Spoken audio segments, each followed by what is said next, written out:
Hello guys, good evening. Gagawa ako ng prosperity bowl para bukas. Ito na siya guys. Ang pinakailalim niya is cotton. Cotton balls lang siya. Tapos binuhos ko yung bigas. After that, egg 12. Kulang pa siya ng isa kasi binawasan nila Kinkin.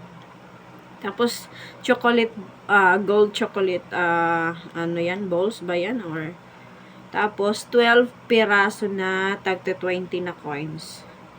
Then,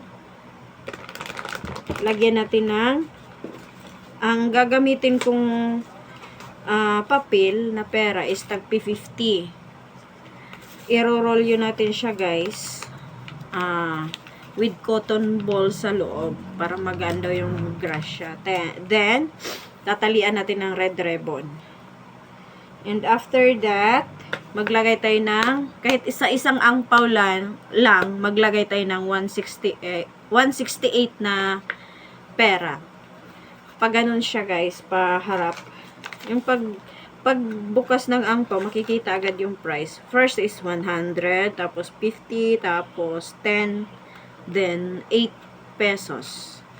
Tapos, lagyan ng orange siya guys. Ang dahon ng laurel is nandito sa likod with the chocolate balls.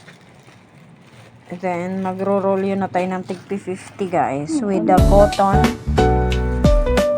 sa gitna. With cotton sa loob na 50. Ganun siya guys. And then tatalian na ribbon. Ito na siya, ganito siya guys. Yan siya guys. Lagyan siya ng ribbon ng cotton. Ayan na siya guys. Lagyan lang ng orange. Pwede orange na ano. Tapos yung angpaw dito.